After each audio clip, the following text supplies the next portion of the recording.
விஜயால் உயிர் பிழைத்த 3 மாத கைக்குழந்தை. என்ன விஷயம் தெரியுமா? நடிகரும் தாவேகா தலைவருமான விஜய் உயிருக்கு போராடிக்கிட்டு இருந்த 3 மாச கைக்குழந்தைக்கு ரகசியமா செய்த மிகப்பெரிய உதவிய பத்தி மேடையில போட்டு உடைச்சிருக்காரு புஸ்ஸி ஆனந்த். அவர் பேசும்போது உடல்நிலை சரியில்லா 3 மாத கைக்குழந்தைய அவங்க அப்பா அம்மா ஹாஸ்பிட்டல்ல அட்மிட் பண்ணிருக்காங்க.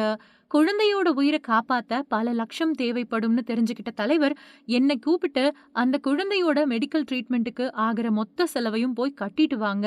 ஆனா அங்க போய் வீடியோ எடுக்கிறது, போட்டோ எடுக்கிறது, அத போஸ்ட் பண்றதுன்னு எதுவும் செய்யக்கூடாது. அவங்க கேக்குற அமௌண்ட்ட கட்டிட்டு வந்துகிட்டே இருக்கணும்னு ஸ்ட்ரிக்ட்டா சொன்னாரு. ஆனா நான், தலைவரே 1 இல்ல 2 இல்ல பல லட்சம் ரூபாய் பணம். அத நீங்களே உங்க கையால கொடுக்கலாமேன்னு சொன்னதுக்கு, நான் சொன்னத மட்டும் செய்ங்க. எதையும் விளம்பரப்படுத்த வேண்டாம்னு தலைவர் சொல்லிட்டாருன்னு ஷேர் பண்ணாரு புஸ்ஸி ஆனந்த். சில ஆயிரங்கள செலவு செய்துட்டு விளம்பரப்படுத்திக்கிறவங்க மத்தியில விஜய் பல லட்சங்கள ஜஸ்ட் லைக் தட்ன்னு குடுத்து 3 மாச குழந்தையோட உயிரை காப்பாத்திட்டாரேன்னு ஆச்சரியப்பட்டு போயிருக்காங்க ரசிகர்கள் மற்றும் கட்சி தொண்டர்கள். அது சரி, சொல்ல வேண்டாம் சொல்ல வேண்டாம்னு சொல்லியும் எல்லாத்தையும் சொல்லிட்டீங்களே புஸ்ஸின்னு சிலர் கிண்டலாவும் கமெண்ட் பண்ணத்தான் செய்றாங்க.